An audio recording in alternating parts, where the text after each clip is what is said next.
Okay. Welcome back from spring break. I think, 10,000 years ago, we talked about Avl trees. So let's keep doing that. The announcements are, I think that the project, right?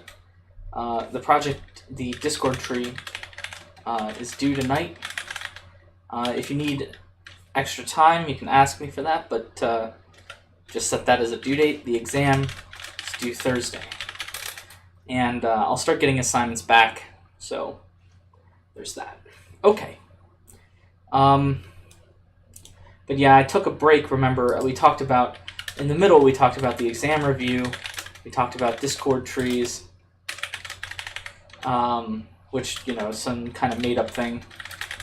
And so now we're back to talking about Avl trees, which are also part of the project. So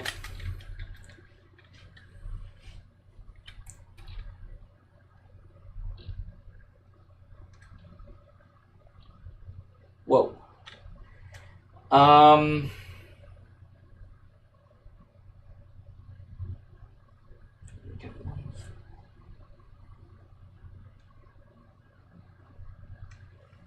I don't know.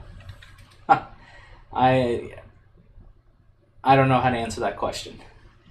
My feeling, if one node is vacant, should you get ones for all the nodes above it? I don't know. I don't understand what you're asking there. Definitely shouldn't call update num vacant from main, wherever that is. Probably insert, maybe some helper function, sure. Definitely not main. Okay. So let's get back to Avl trees.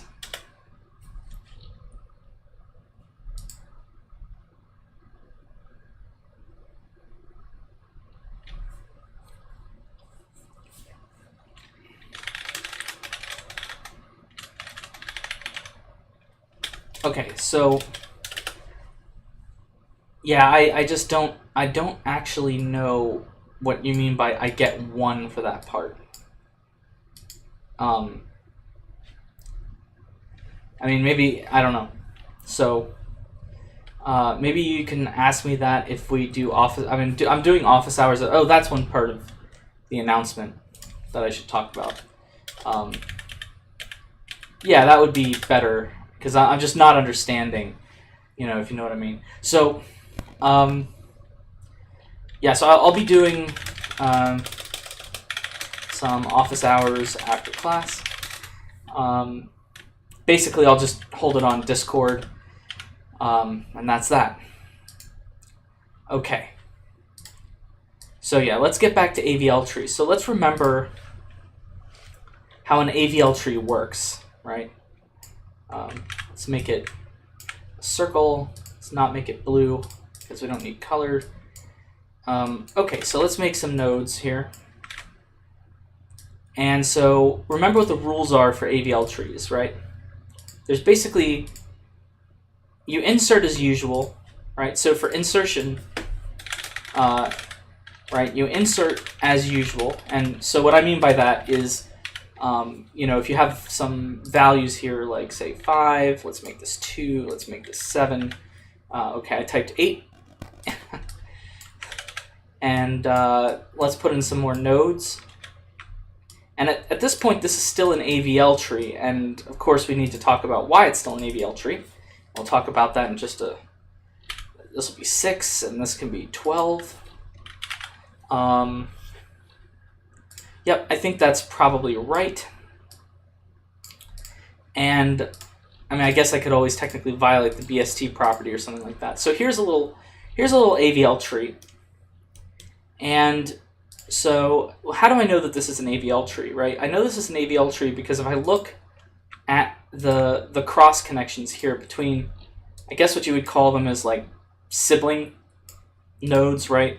Kind of like, brother and sister nodes. Let's put some arrows on both sides just to indicate that we're going. So you always check this height versus this height, you check this height versus this height, right? And so these heights are both the same. These heights are not the same, right? So not the same height. But what's the rule for AVL tree? AVL tree rule say the height must be within 1 of each other, right? So that's the rule for the AVL tree height. So it's not that the heights have to be exactly the same, because as it turns out, in a tree like this, that wouldn't be possible, right? Because if you have, remember, if you have a perfect tree, so if you have all the nodes filled in, then you'll have exactly, what, 1, 2, 3, 4, 5, 6, 7 nodes. So in a perfect tree, you'll have 7 nodes. Here we only have 1, 2, 3, 4, 5 nodes. So it's impossible to make a perfect tree.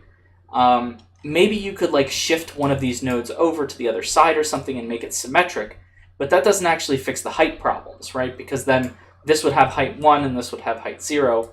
So it doesn't exactly fix the height problems either. So, so it's impossible to have AVL trees that would be perfectly balanced at all times, because if you just insert a node into a perfect tree, like once you insert, say, 6 here, you're going to see that it has to do something. It has to go over here, over here, over here, or over here.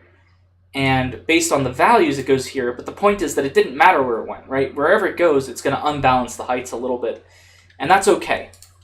So the AVL tree rule says that the heights have to be at least within 1 of each other. So we'll call this height 1, height 1, call this height 2, call this height 1. And then remember, this is height 3. So the heights at a node is equal to 1 plus the maximum of the height of the left child, like node left, and the height of node right. So that's how you calculate heights at any particular node. So it's always 1 plus the maximum of the children, and remember that the height of a null pointer is considered to be 0, right? And so that's basically how we define height in this case.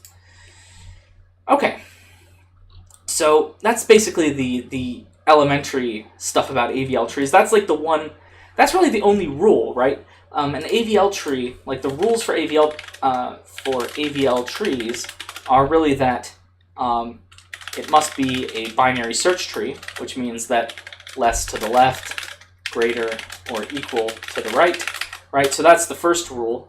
And then the second rule is just that the height of any node, or I guess the height of any node dot left minus the height of any node dot right, technically in absolute values, has to be less than or equal to 1. Okay? So basically the difference in heights of any right and left child can be at most 1. And that's the rule. Okay, so those are really the 2 rules for AVL trees. Unfortunately, there's more rules for red-black trees as we get to them, but let me get rid of the border. There we go. Okay, so let's build this AVL tree. So let's insert 5, and then insert 2, and then we'll insert, I think, let's make the numbers a little bit wider. So let's insert 12 here. 12 is going to go here. Let's blow this up just a little bit. And then let's insert, say, 8. So 8's going to go there. And say 16. And the reason why I'm not talking about any of the AVL tree rules is because, as you see, I inserted in a way that doesn't actually mess up with any of the AVL properties. So the heights were always within 1 of being balanced, and so there's no problem. But what happens when we insert 20, right? So once we insert 20, so it's going to insert as usual, right? So it's going to go all the way down and insert the node here. So this is just a regular binary search tree insertion. And then what do you have to do, right? So what you have to do now is you have to actually recalculate the heights on the way back up. So what I mean by that is that so if this is some kind of recursive process, so one way to do insertions, so there's 2 ways to do insertions in a binary search tree, and one is recursively, and the other one is using like a while loop structure. And I think I've shown you the while loop structure a while ago.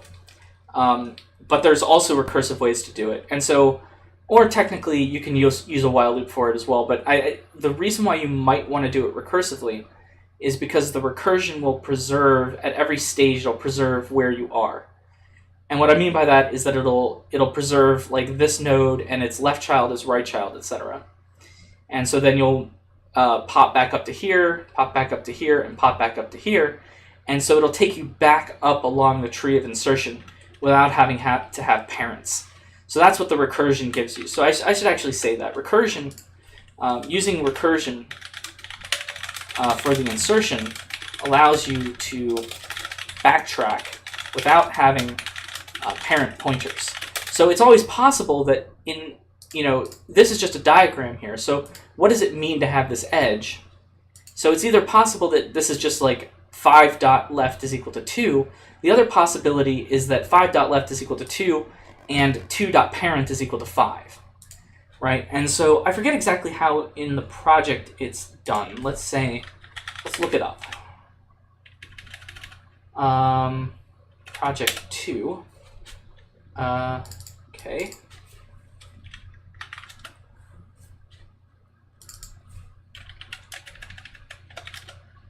Okay. I think I'm just gonna have to get desperate.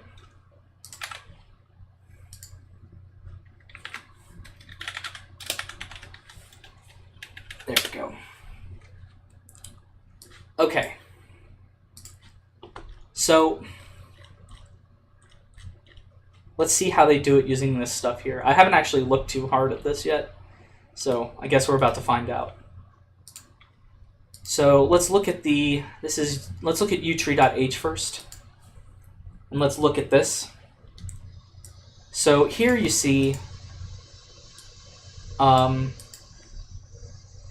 the data element inside of the, let's blow this up a little bit. The inside of your unode, right?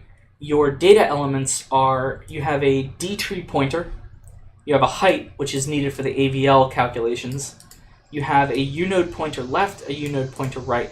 But notice additional helper functions. You're not allowed to have a parent here, right? So what do I mean? So this is what I mean, is that if you're not going to do a recursive insertion or not going to do some kind of vector where you literally have a stack essentially to remember the insertion path, you are not going to be able to do the AVL rebalancing without recursion. So I think that that we're kind of forcing you towards the recursive solution. Okay. So let's see here. What else is there in this class? So insert, remove, user, retrieve, etc. So something like check-in balance should be pretty easy to implement. That's just going to be the absolute value of the left versus the right kind of thing. When I usually write, when I would code up AVL trees, I wouldn't even make this a helper function. It's kind of unnecessary, but for these projects, they tend to have you do it as a helper function. And then here's the void rebalance. Oh, I see. You're allowed to do either one, either void rebalance or unode pointer rebalance. And let me explain why I think that this one's probably going to be pretty useful to you. So when you rebalance, and let's do the example of the rebalancing. So let's insert this thing, and now let's step forward, and we see that the heights are going to change. Here's 1 and 2. That's okay. Here now the height is going to be 3 and 1, right? The height up here is 4, but who cares? The height here is 1 and 3. 3 minus 1 is 2. So that's no good. So the issue here is that we have to trace down the path, and we have to rotate to the left. Right, and so what we're going to find is that the heavy side of the insertion path is to the right, and so given that the heavy side of the insertion path is right, then we're going to have to rotate this up to the left. So what that means is that the node at 12 is going to come up and be the root, 5 is going to come down and be the left child, and then remember 8 is going to have to be transplanted, right? You have to transplant 8 onto 5, right? 8 has to become 5's child. So let's see what happens. unwinding recursion, and then adjusting height after recursive call. So let's watch this happen. There we go. And then we're good. So the point is that when this happens, right, the new root or even subroot, like imagine that there's another bit of the tree up here. There could be more tree. If there's more tree, then this is just a subroot of a subtree. If this is actually the root, then it's the new root of the new tree. Either way, the point is that what you have to do is you're going to have to return probably the new subroot, and that's what this is going to be, right? Because the unode pointer is going to have to be some kind of, it's going to have to tell the tree above it that you've made some changes. Because what can happen otherwise is that if 12 had a parent, so like say 12 had a parent up here, then the parent pointer would actually still be pointing down to 5. It would still think that its like left child, for instance, was equal to 5. It wouldn't think that it's equal to 12. And so you'd have a weird data structure where you have mostly a tree and everything is kind of a tree, except here there's actually some nodes that are kind of unreachable because they're above nodes, but they have no parent anymore, and they're not the root, and so it's just unable to get to 12 anymore. So that's the real problem. Okay. So, right. So what are remember the 4 cases? So there's 4 cases, right, when you're dealing with tree rotations, tree rations.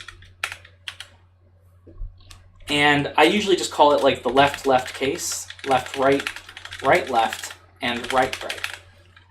And as it turns out, left is like the symmetric case of right, right, and left, right is symmetric with right, left.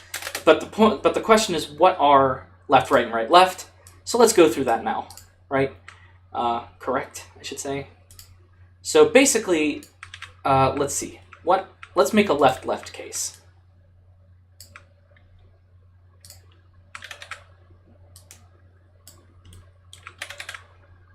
Here we go.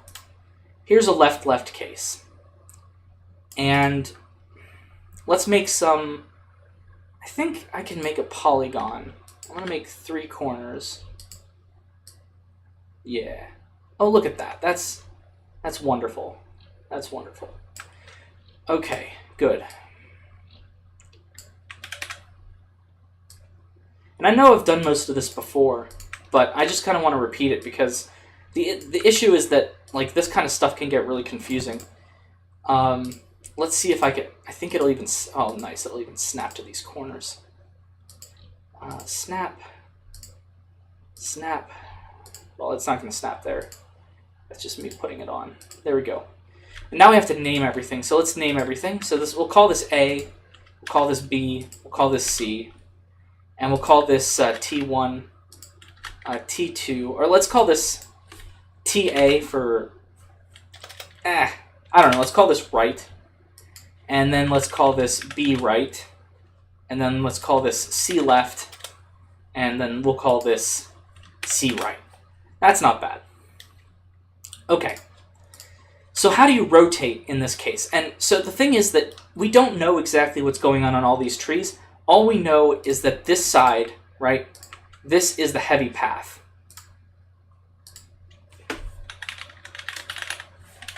And what I mean, or I shouldn't say that, we should say the tallest path, right? It's the path with the tallest height.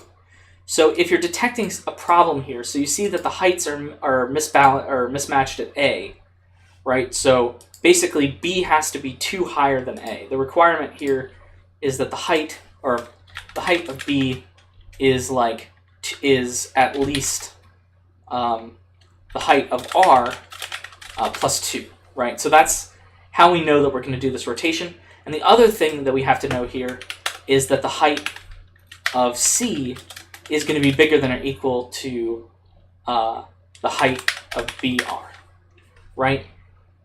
Now, so the thing is that it's possible that there is a kind of mixed case here where this equal sign is a little bit wonky. So actually, I should check. I should actually implement the project and see what what he wants, because sometimes it matters for your implementation, but I'll check on this equal sign. But in an AVL tree in general, you got to make a choice, and so my choice for no particular reason is that if the heights are equal here and the heights are greater here, then you do the left-left rotation.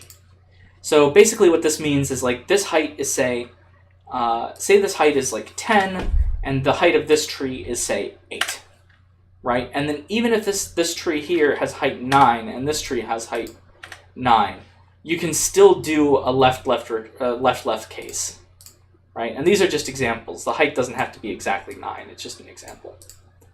So then, of course, how do you do the rotation? Well, so basically what you have to do the left-left rotation is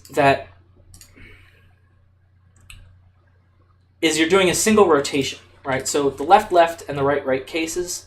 So where the thing is along a straight line, please show up, yeah. And right-right do single rotations. And the reason why is because when we do the single rotation, so let's do the rotation now. So you know B is going to come up and be the root.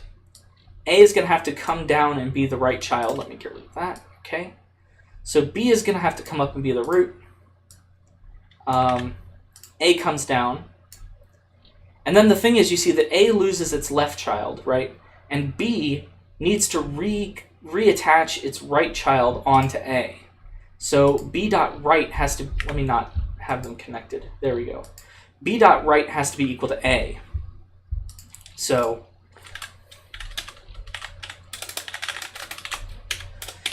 but the problem is, right, if you do that, you'll be forgetting about BR, right, which is the subtree, the old subtree. So how do we fix that? What we do is we say, okay, then A dot left is equal to BR, right? And I think actually we can probably do this first before we actually forget about it, and then assign B dot right to be equal to A, and then that's that. And so let's see what happens after that. So basically we steal this subtree here, we stick it on here, and then we have to draw a new line. And now we have to recalculate all the heights, right? So the height of this subtree didn't change. None of these heights change. So 9 can't change, 9 can't change. So these two can't change. This 8 can't change. But the good news here is that what this does is it switches us. So now the height of this is 10, right? It has to be 1 more than the height of the children. And technically the height of this will now be 11. And that's okay, because you notice, so the thing that is always confusing in these diagrams is you might be saying to yourself, well, 9 and 11 are 2 apart, so you're not allowed to do that, right? But that's not that's never the question. The question is, how do siblings interact, right? And in this case, the siblings are 9 and 10, and so that's okay, right? This is okay. It doesn't really matter that the 9 and the 11 are 2 different. Now, of course, here, the max it can be is actually 2 different. And the reason for that is because if it's an AVL tree, then the other one can be 1 bigger, and then the height of this will be 1 bigger than that. So the maximum difference in heights is 2. But like if this were, say, 9 and 15, right, that's just not possible for an AVL tree. Okay, so that's the left-left case. So let's talk about left-right.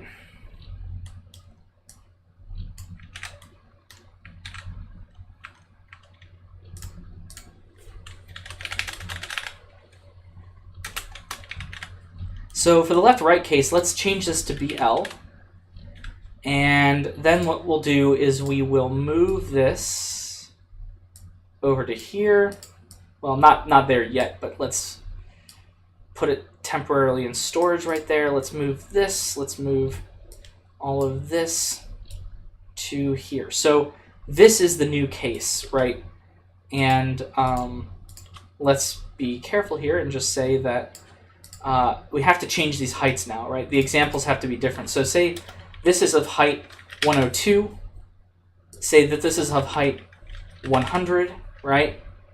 And now say that this is of height. What is this going to have to be? This has to be greater than the other one. So let's say this is height 101. And this will be height 100 maybe. Sure. Okay. So here's an example where all the heights are in a condition where what you're going to do is you'll detect that there's an imbalance here. And the imbalance is basically that here the height is 103, but we're going to have to reevaluate all the heights anyway, so it doesn't really matter that this is height 103. The important thing, right, is that these two are wrong. Right? Those two are bad. And so because those two are bad, let's make it. So because those two are bad, what we're going to do is we'll do some kind of other rotation. So remember what you have to do. So in this case, this is really the other case. And what you have to do is you first have to rotate C up to B through I guess you would call it a left rotation. And then what you would do is you would say, now we're going to do a right rotation on C, right? And so the diagram, let's see if we can trigger one here. Let's make a new tree. Let's say we say 10, and then we do 3. Okay, and now let's do 6. And now we're going to, oh no, did I mean to do that? Oh, I did. I did mean to do that, but I didn't want it to go that fast. So let's insert, and then let's pause, step forward. Okay. So you see that this is a left-right condition, and you see how this little visualization fixes the problem, right? What it's going to do is it's going to skip up to 10, and then it's going to do this weird process where it drags 6 up to the top and makes 10 into the right child and 3 into the left child. Like that. And the problem with this, right? And, I know that some of you might have this link, but the problem with this, so what's the problem with not showing they say double rotate, but then they just do this. And so the problem with this is that it doesn't actually show both rotations. The first rotation, what it does is it moves 6 up into the position of 3, pushes 3 down, and then you rotate right on 6. So there are actually 2 rotations going on here. And it's only really showing you 1. And it's not necessarily a problem, and I guess there's ways to do that, but I think it's helpful to describe this as, 2 rotations. And they even call it a double rotation. So how would you resolve this issue, right? So the first thing I'm going to do is delete this so that there's space. And then I'm going to take this and I'm going to kind of pull it over here, because it's going to have to, well, I'll just stick it up over here for now. So what we're going to have to do is rotate the C up. So C comes up and B comes down, like this. And so what we're going to end up with is that C right stays on there. First let me move C left out of the way. Okay, so C right is going to come up and attach here. It never changes, right?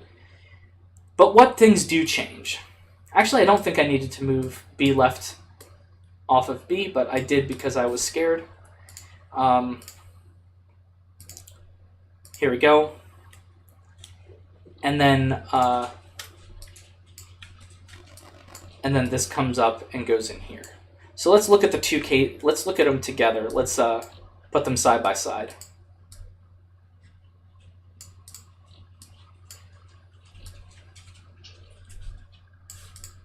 So this is the first step of this rotation.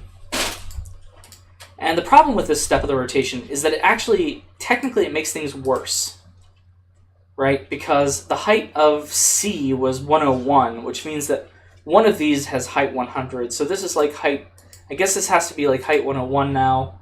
This will be height 102. I guess it doesn't really make anything worse. It just doesn't improve anything. Yeah, I guess the way to say it is that it doesn't always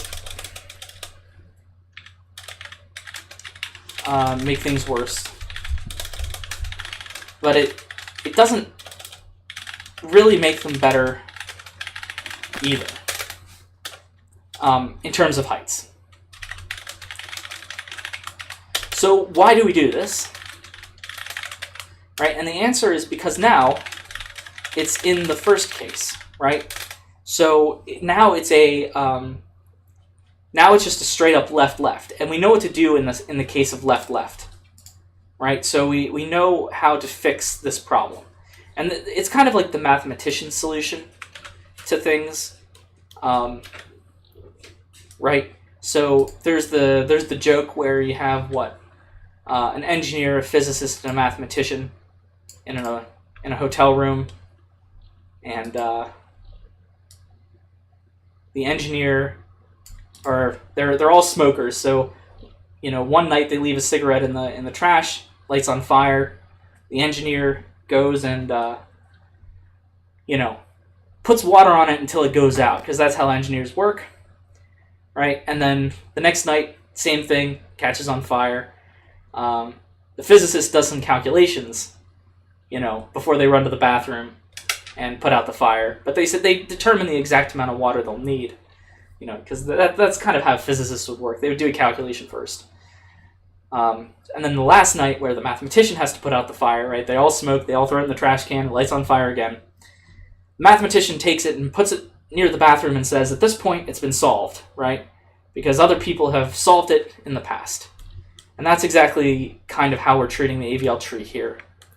So that whole thing is just to say, you know, always we boil things down into cases we've already solved, right? Because that's kind of, it's kind of a way that we can get around having to think through really complicated, hard problems, is to boil them down into problems that we've solved and just resolve them using the previous solutions. So, okay, so now what we do is we rotate this one right. So we're going to do, let me see if I can make this look good. Something like this. That looks okay. Yeah, see? I shouldn't use this tool, the calligraphy tool. I learned my lesson on that. I think the calligraphy tool is unstable, but this Bezier curve thing is actually pretty stable. So okay, so that's how this works, right? And so basically, whenever you do this, you're going to have to rotate right. So let's do the rotation. And so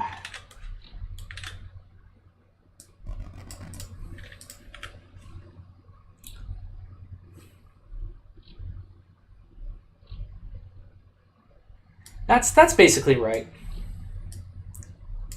And you have to remember that I'm some kind of terrible mathematician. I'm not really an engineer or anything, so it's a character defect, and I acknowledge that. Okay. So when you do this rotation, now let's recalculate the heights. Remember, the heights have to be recalculated every time you do a rotation, because sometimes things go down and lose a height, and sometimes things come up and have to calculate heights based on new children, right? So what are all the new heights? I guess these are still red, but whatever, it doesn't really matter. This one I think should be 101. This should probably actually be like 102, I think, given this particular example.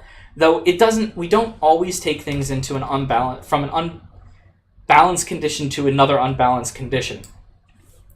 It is always possible that if you come up with the right example, like I just picked these numbers not completely at random, but if for instance that one of these was like 100 or something, say C right was actually 100, right? And then here we'd have 100, then we'd have 101, and we'd have 102.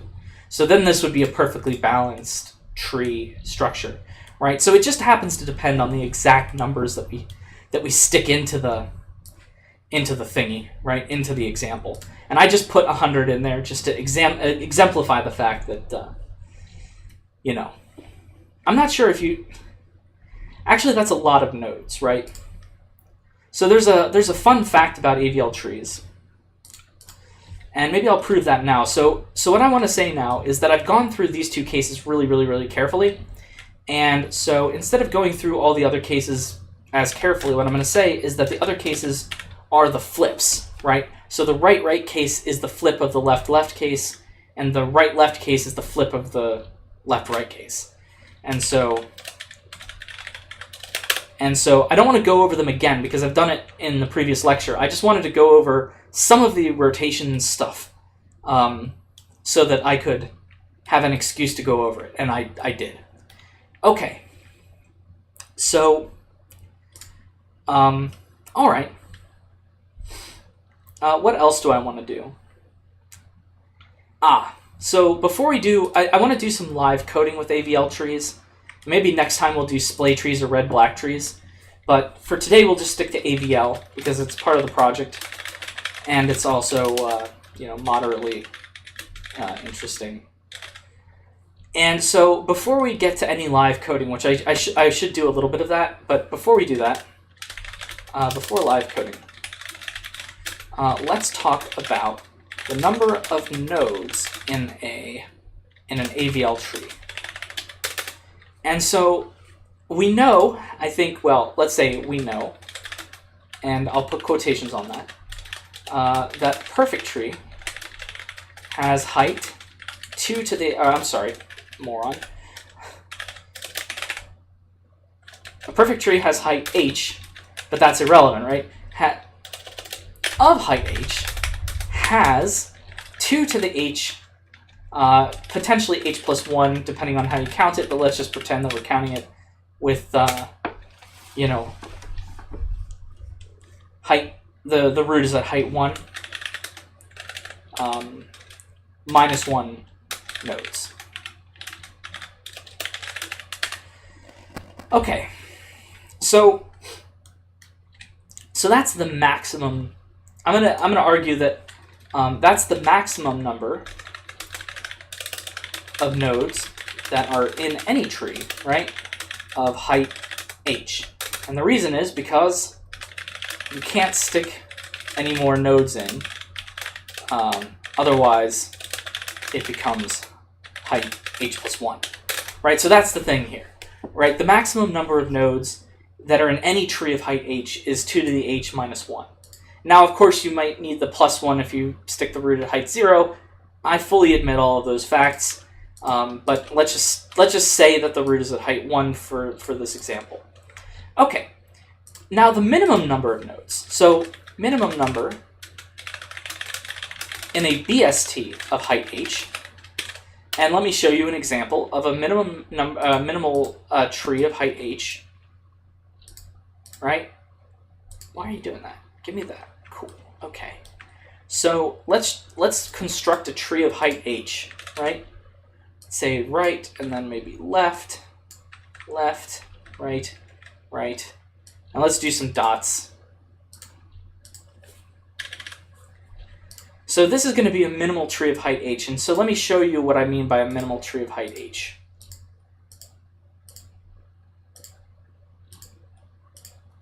And say this goes right into the ellipsis, and then, sure. This could go right or left, who cares, right? This is just some random number of right and lefts, but here's the thing. There is no other path, right? So there is a single path down the tree, which it's kind of a magical construction, right? If you actually wanted to construct this with a binary search tree, you'd have to be pretty careful. So if you made this like 100, and then you made this, say, 200, and then this was, I don't know, this has to be in between, so let's make it 150, right? Then this has to be less than that, so let's say make it 149. Then let's make this, I don't know, oh crap, right? 175.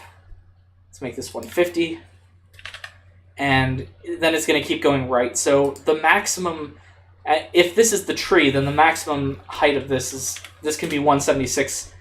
And I guess you could have a bunch of 176s after that. So you could have any number of 176s. But the point here is not what the actual values of the nodes are, right? The point is that this is a minimal tree of height h in the sense that it actually has height h. So the tree is of height h,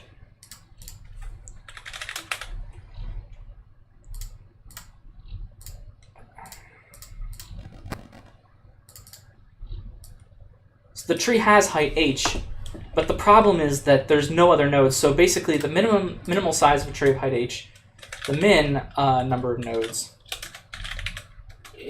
of height h is equal to just h, right? And that's not very surprising, because what's the number of nodes in a length h linked list, right? This is just a linked list with a bunch of extra null pointers all over, right? So I'm alluding, right? I'm getting to the main point that there is a minimal height, but what is the minimal height of an AVL tree of height h, right? So the answer is not as obvious. And the reason why it's not as obvious is because if you notice here, there's absolutely no way that this could possibly be an AVL tree, right? Because by the time you get back up to this node, this is the child over here is of height 0, right? Whoops, what have I done? Okay, there we are. The tree over here is of height equals 0. The tree over here is of height at least, say, 26 or something, right? And so, like, there's no way that it can possibly match. This is an extraordinarily non-AVL tree, because 26 minus 0 is 26, much greater than 2. This one will be 27, 28, 29, all the way up, right? So the height here is going to be really, really, really high. So, so this is not an AVL tree. So what is the minimal, oh, I did it again. Not the minimal height. The minimal number of nodes of an AVL tree of height h, right? And the answer is actually kind of a cool one. It's not exactly this, but it's close enough to where it's neat. The minimal number of nodes is approximately, it's actually just slightly greater than the nth or the hth Fibonacci number. Okay? So let's remind ourselves of what the Fibonacci numbers are. So remember that the Fibonacci numbers are, they start out at 1 and 1. And say that this is the Fibonacci, the first Fibonacci number, well, say that this is 0th Fibonacci number, first Fibonacci number, second, third, fourth. Let's just keep, do a few of these up to 10. So how do you compute the Fibonacci numbers? You compute the Fibonacci numbers by looking and adding up the two previous ones. So 1 plus 1 in this case is 2. 1 plus 2 in this case is 3. 2 plus, so they kind of match up until here, right? So this is h, and this is Fibonacci of h, like this. Close enough. Okay, so now this one is not 4, right? The height is 4, but the Fibonacci, it can't be 4. It has to be 5. And then the next one has to be 3 plus 5, which is 8. Next one has to be 13. Next one has to be 21, I guess. And then what? 34 and 55. And then I'm not sure exactly where we are anymore, because this was 5, 8, 7, 8, 9. So there's one more to get up to 10. 89. Okay. So what? Right? Let's argue by induction that this is true. Okay? So how do we argue by induction that the minimal number of nodes is approximately slightly greater than? I shouldn't say this. The minimal number of nodes is greater than, but also kind of approximately, right? I think that's the better way to say it, because the actual argument that we're going to be making is that the minimal number of nodes is greater than it. But it's very close to the actual number too, so that's why I'm kind of trying to pretend like it's okay. All right, so what's our base case, right? So whenever we do an induction, we'll do a base case. Let's do it in the standard way. Let's start at h equals 1. That just means root node and nothing else, right? So let's draw ourselves a circle. And okay, here's our root. What is the minimal, and then you ask yourself, what is the minimal number of nodes in a tree of height 1? And you answer to yourself, well, if it has no nodes, then it's height 0, so no good. If it has more than one node, then it has to be height 2 or greater, so no good there. Basically, there's only one answer, and that is that there's the number of nodes at height 1 is going to be equal to 1, right? Okay, and then you would say, well, that's bigger than or equal to the first Fibonacci number, which is 1. I'm calling this the height equals 0 is kind of like an empty tree. So let's not start at height 0. Let's start at height when height is actually equal to 1. And so I guess it's not even true for height equals 0 because the number of nodes in that tree is actually 0 and the Fibonacci number is 1, but whatever. Let's not even pay attention to that. Ignore the h equals 0 case and the height equal f of 1 case, right? The only reason why I'm doing that is just to preserve the fact that f of 0 is equal to 1, and that's it. It's actually not even true for that. But it doesn't matter because we're starting at h equals 1. That's our base case. Okay. So what about the next case, right? So you look at the next case, and you basically see this, right? There's two possibilities, and of course this is not the inductive step yet. This is just a little bit of thinking before we do the induction. And so the answer is here that we notice that there's really two possibilities, right? There's this possibility, and there is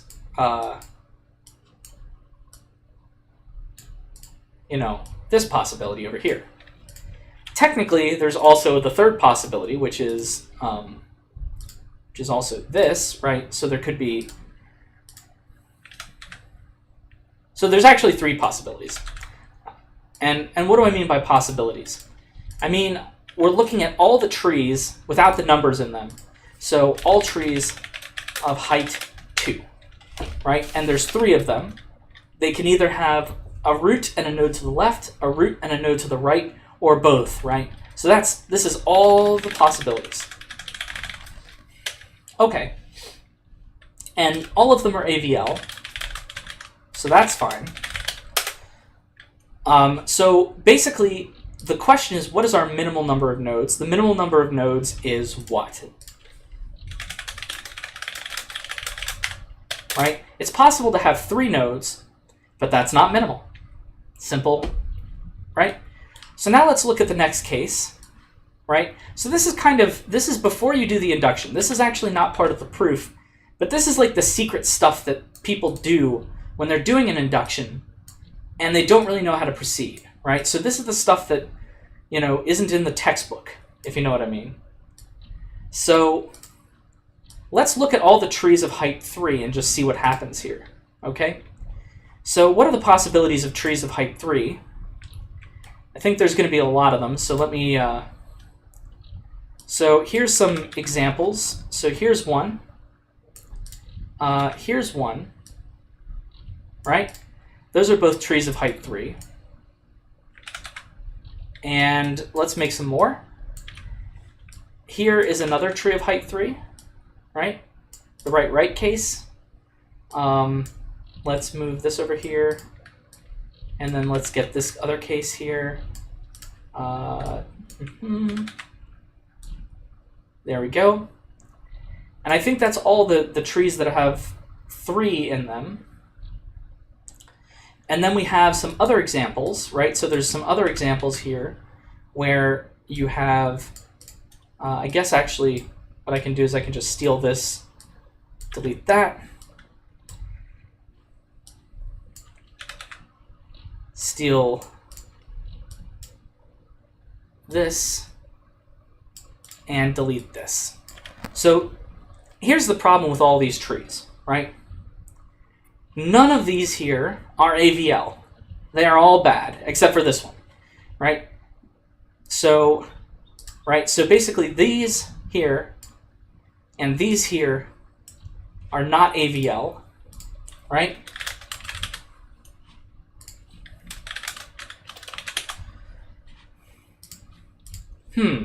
Okay.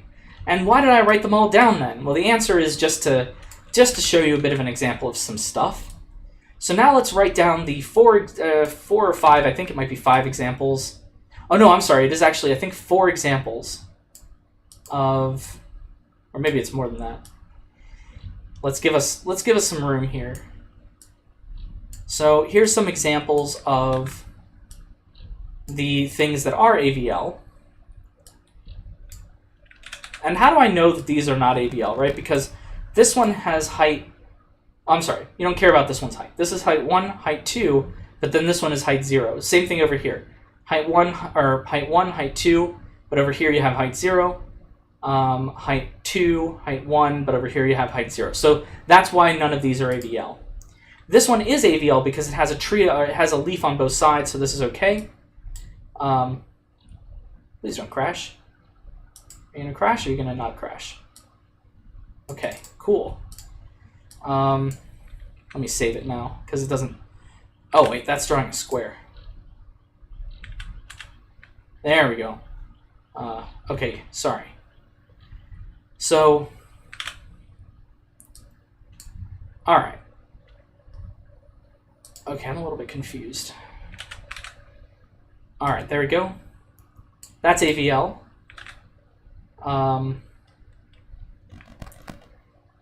Wow, it doesn't like me anymore.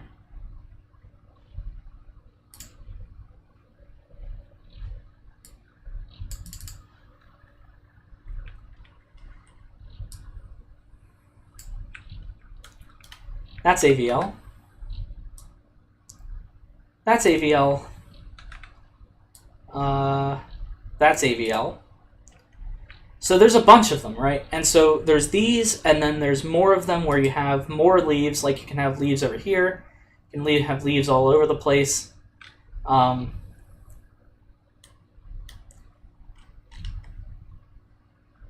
Right, so for height 3, we say that the minimal number of nodes is actually 3, but it's in actuality we see that the minimal number of nodes is 4. So, but what's the thing that we kind of notice here? What we notice is that if what are we allowed to do, right?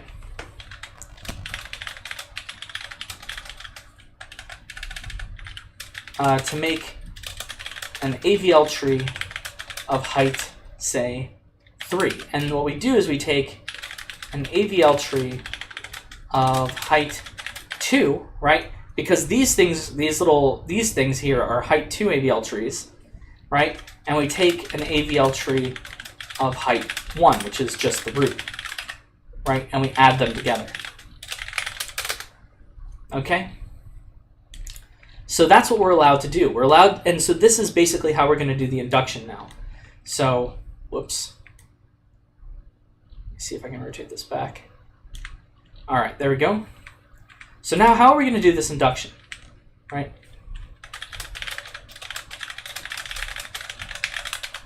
What we're going to do is we're going to assume that all of the trees, or all of the AVL trees of height h have at least f of h nodes, right? So that's not a hard sentence to write down because that's basically the what we want to prove, right? And now what we're going to do is consider a tree, an AVL, right? And that's the important thing here. An AVL tree of height h plus 1. And so when we do this, then the question is what's going to happen, right? And so let's do this. So here's an AVL tree of height h plus 1. It's going to be really exciting. It's going to be the most exciting tree. Okay, there we go. Here it is.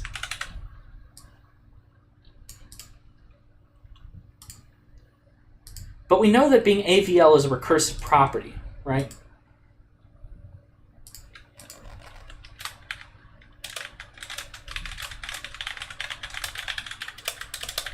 And what I mean by that is if I am AVL, then my children, right,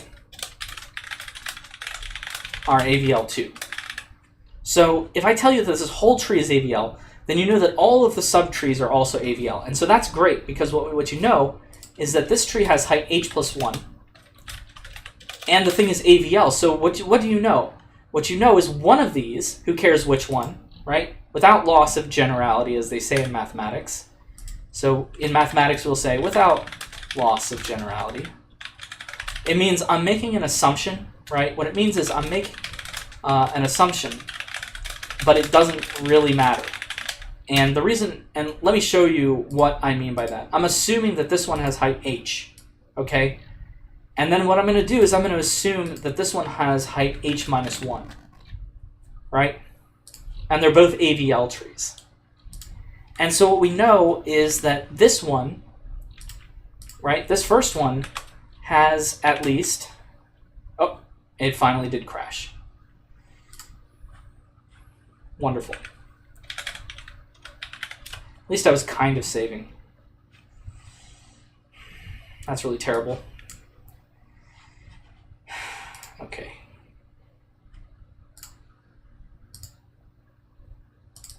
Oh, it might have preserved some of it. Let's see how much it preserved. Oh, look at that! It auto-saved before it died. Thank you. Thank you, Inkscape. So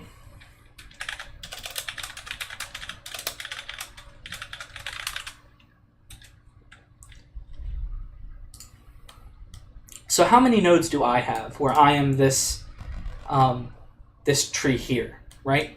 And the answer is, well, we're making some assumptions. We're making the assumption that you're an AVL tree. You're AVL. That's really cool. And then we also say your height h.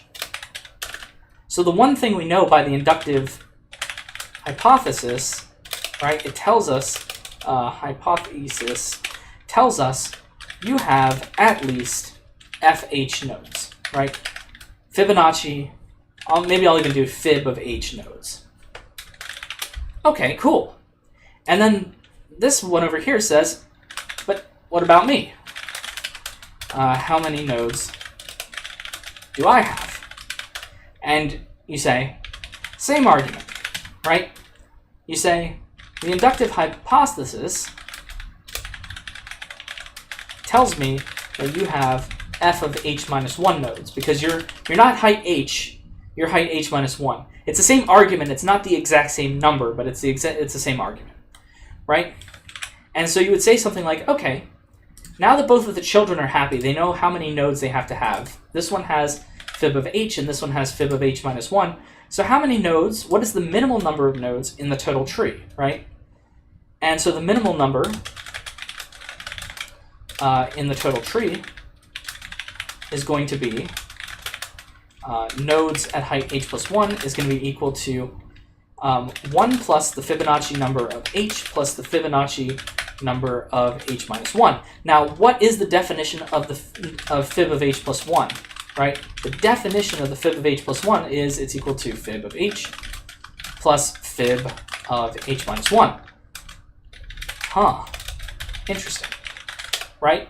And so what we know here is that the number of nodes at h plus 1 is like 1 plus the Fibonacci number at h plus 1. And so we are, at this point, you can say we're done. And so now how do you know we're done? You know we're done because our argument was that the number of nodes at height h plus 1 had to be bigger than or equal to the Fibonacci number at height h plus 1, right? That was what we needed to prove. We needed to show this. And what we proved is that it's actually, well, technically greater than or equal to 1 plus that, right? Which is bigger than or equal to the Fibonacci number of h plus 1 without the extra plus 1.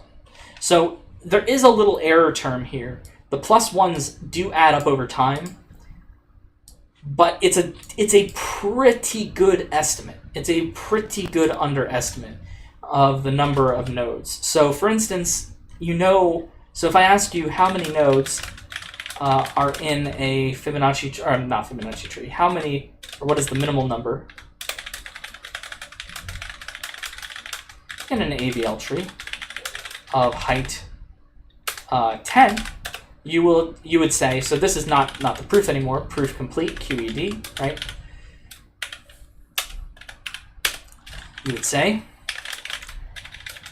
89. And the reason is that the fib of 10 is 89. You would say something bigger than that. There's actually, AVL trees have to have a few more nodes than that because, as I say, this is really a strict underestimate.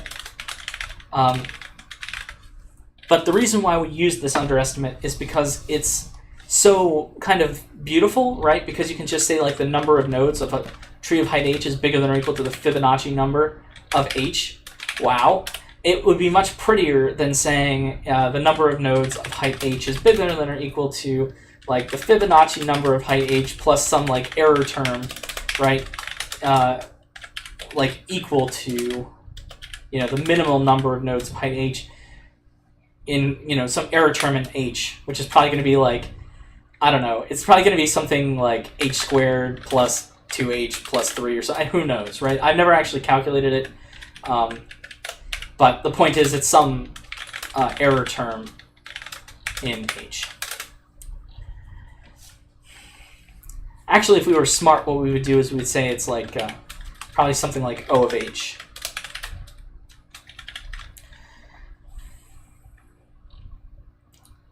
Now we feel like computer scientists, right?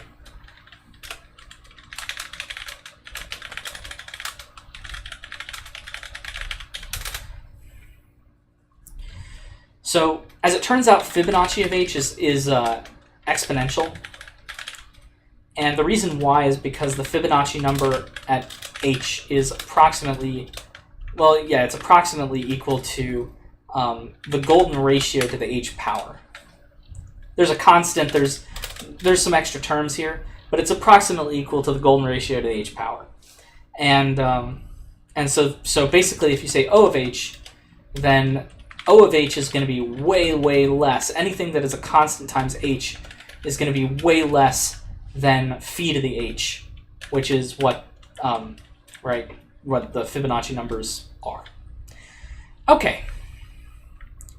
So that is a cool little induction proof about AVL trees. And I think it's a good proof because what it does is it takes you through the way to think about things. You notice that here the argument is kind of hidden, but here what you do is you just play around, right? So this is a step that I would say that most of the time you wouldn't see in a book or you wouldn't see even in a lecture on this, but I decided to throw it in because I thought, hey, it's probably cool. Just think about like all the trees of height h, right? All the possible trees of height 3, all the possible trees of height 4. There's a lot of them, right, at height 4. There's a lot more of them at height 5. So what you want to do is you want to always, when you're doing these little games with yourself, you want to pick a number where you can kind of limit the size of what's going on. And then you can kind of understand, what am I going to say? You can understand why something works on a very small scale, and then you can try to, instead of doing it on height 3, you do it on height h plus 1 and just see how that works, right? So, all right. Cool. I think that's it for that. So let's move on a little bit. So maybe we'll do a little bit of tree rotations. Let's do some tree rotation stuff. I want to talk about that. I know that the problem is that the AVL Tree project was announced before I did any of the live coding. Sometimes I get lucky and I'll actually discuss project code before the project gets created, and so I'll know. But in this case, it didn't happen. I really wish that they weren't doing yard work. I don't know if you guys can actually hear it. I need to fix my audio settings so that there's like compression and stuff. So let's make an AVL tree. And of course you're going to say, but that's the project, you can't do that. I hear you. Here, I'm gonna have to be careful about what I show you guys.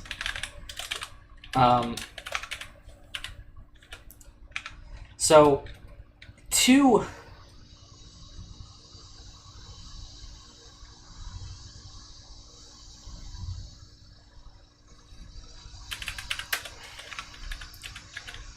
things that are important are going to be like the rotate right function.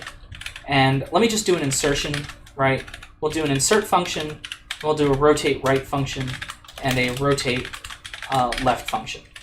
And I know that I'm describing the project and blah, blah, blah. You can sue me later. Let's make a struct, if I can spell struct. Let's make it... I know that you're inserting trees here, but we're just going to insert values. And we'll make an AVL. So this is going to be like the most basic possible AVL tree. It's going to be so bare bones you're not even going to know what hit you. So P left, we'll do a pointer P right, and then we'll do int value, and what else are we going to do? Right, we need the height. Okay. So, and then let's just make a little constructor that sets all this to null pointer, because let me promise you, if you don't give yourself a little thing that sets, these things to, null pointer, you will end up with a lot of weird seg faults. Like sometimes things will work, sometimes things will break, and so we can do something like this, and height is, let's just always set the height equal to -1. And so if we ever find a node that has, I guess actually we shouldn't do that. Let's be good. Let's set the height to 1. And so you might ask, well, why did you change your mind? I changed my mind because whenever you create a new node, right, you're always inserting it at the bottom of a tree, so its height is always going to be 1 initially. It might change and be something else later, but it's going to start out as 1. Okay.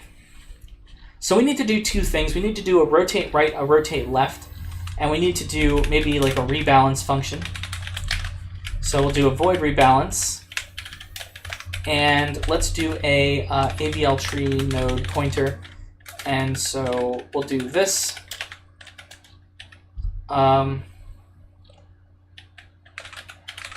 And this. Why doesn't it like anything? Let's see.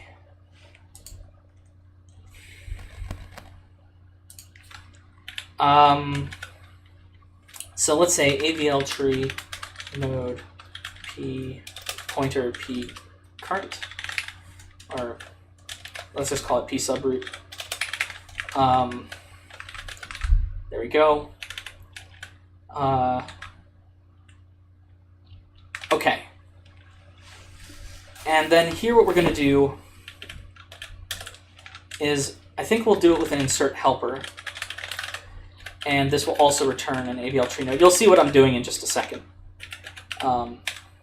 So you just have to kind of stick with me, All right. So we're going to implement the most basic possible Avl tree in 5 minutes, which is technically impossible. Well, no, I guess it's technically possible, but it's not possible for me because I am not that fast. So,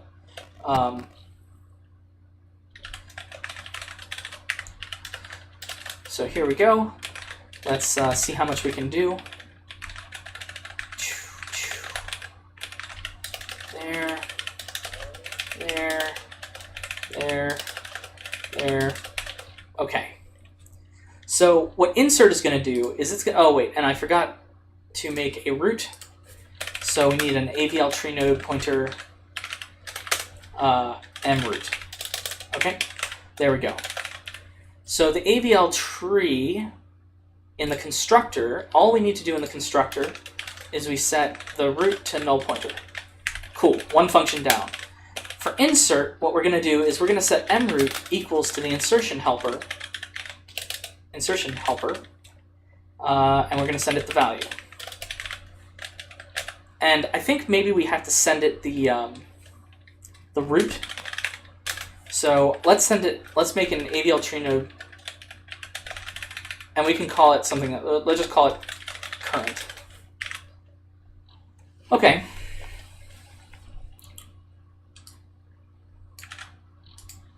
Let's add this into here. There we go. What am I doing? Here's what I'm doing. Okay. So now this is how a recursive insertion works, right? So basically what you say is if p current, well actually what we could do is if not p current, see that's smart. Sometimes I'm not smart, sometimes I'm smart. It really is kind of pseudo-random. So there we go. We'll make a new one. Right, so we'll make a new Avl Tree node, stick in the value, and then what we'll do is we'll say Avl Tree node pointer p new equals this, right? And then what we do is, sorry I keep doing page up and page down, we just return p new. Okay, so what the heck have we just done, right? And the answer is who knows, okay? I guess they want me to do auto, but I think it's better for educational purposes to leave it as an Avl Tree node. So now, what if it's not p current, right? What if p current is true? So if p current is true, that means it has a value. So if p current is a pointer, then we can check the p current's value. And so if the value we want to insert is less than p current's value, then what we're going to do is we're going to say p current dot p left is equal to insert helper, on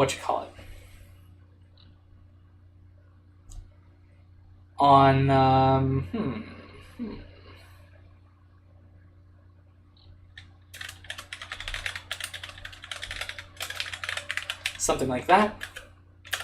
Else, do the same thing on the right. And so basically what we're doing here is at every stage, right, what's happening is that basically what's happening here is that this is taking us, instead of doing a while loop, this is taking us down through the recursion. So you start off at the root, excuse me, start off at the root, and then you go right, left, right, left, right, left, until you find that you're at a null pointer, and then what you do is you create a new node, and then you return that new node. Now that new node gets returned here. So basically what ends up happening is that if p current.pleft was null, then what ends up happening is when it creates the new one, you stick that in as the left child. If it wasn't null, then what we're going to have to do is we're just going to have to return. Basically, if this is something that happens, right, we're going to have to return p current at the end.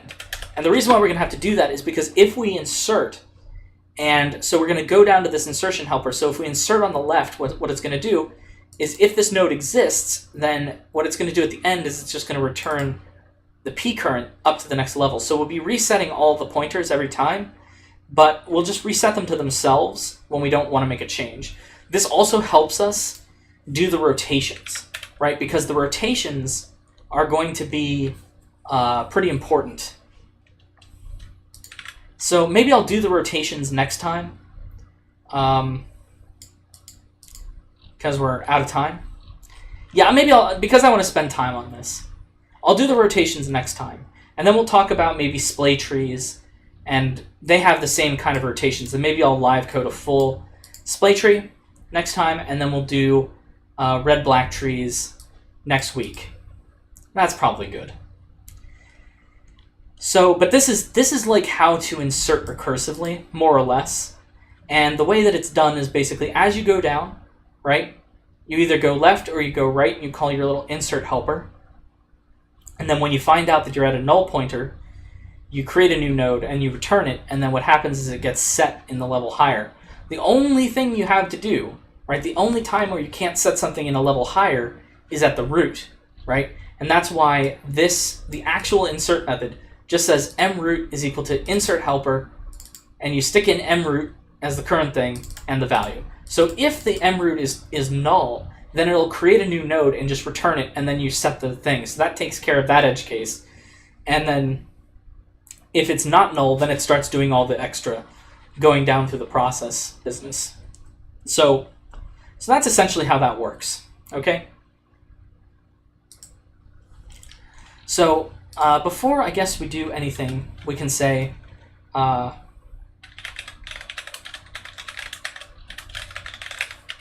so let's make a function. Let's do one thing before we go. And let's just say refresh heights at p current. So let's make a p subroot pointer, and we'll make this a void. And we'll make this Avl Tree like that. And we'll put this into the Avl Tree class. So this is just a helper function that I'm making for my own purposes. And so how is this going to work? What it's going to do is it's going to recalculate the heights. And so what we're going to do is we're going to say p subroot dot height, right, is equal to, and so what you're going to have to do is you're going to have to do all the edge cases. So you basically say, like, if the p subroot dot left, p left, and p subroot dot p right, then you'll say that the subroot height is equal to 1 plus the maximum of the two. So then you'll say if this one dot height. Unfortunately, I can't really come up with a is bigger than or equal to, you know, p subroot dot p right dot height. Then what you'll do, you'll just make it so this one's the max now. We'll do 1 plus this. Else, guess we don't even need that. We just do p right here. So if the left one's bigger, it's 1 plus the left height. If the right one's bigger, we do 1 plus the right height. And then we have to do the other two edge, or other technically 3 edge cases. We say else if this one, right? But we know that now p the right one can't exist, so we just set it this way. And then you say something like else if dot p right, and then you set p right this way. And then if it doesn't have any children, so somehow you get into this condition where the refresh heights is called without any children on the left or the right, what do you do in that case? The answer is you return 1, right? Because, did I misspell return? What's the problem here? Oh, I'm sorry. You set the height equal to 1. You don't return 1. I was so busy returning thing. I was thinking about returning. So, unfortunately, this, like, there's nothing complicated about this. This is literally just implementing a max. But the problem is that you can't access these heights if one of these is a null pointer. So you always have to be careful about that. Is there a perfect way to do this? I don't know. I wish that there was a nice way to do it that maybe was a bit simpler, but I think that this is as simple as you can get. So this will just refresh the heights. And so what we'll do is we'll call refresh heights every time we do one of these insertions at every recursive level. And then what we're going to be able to do next time, and I know that this has taken way too long, but what we'll be able to do next time is then what we do is determine if the heights are misbalanced. And then if so, we do the rotations, return the new root instead of the current pointer, right? So that's what we still have to do in both of these cases, right? Determine if the heights are misbalanced or unbalanced. I guess is misbalanced a word? I guess unbalanced is a word. So, and so if so, we do the rotations, we return the new root. There we go. And so we're going to have to fix this thing, but mainly I think we're sort of almost done. Next time what we'll do is we'll code up, the reason why I'm stopping here is because now we actually have to code up the rotations.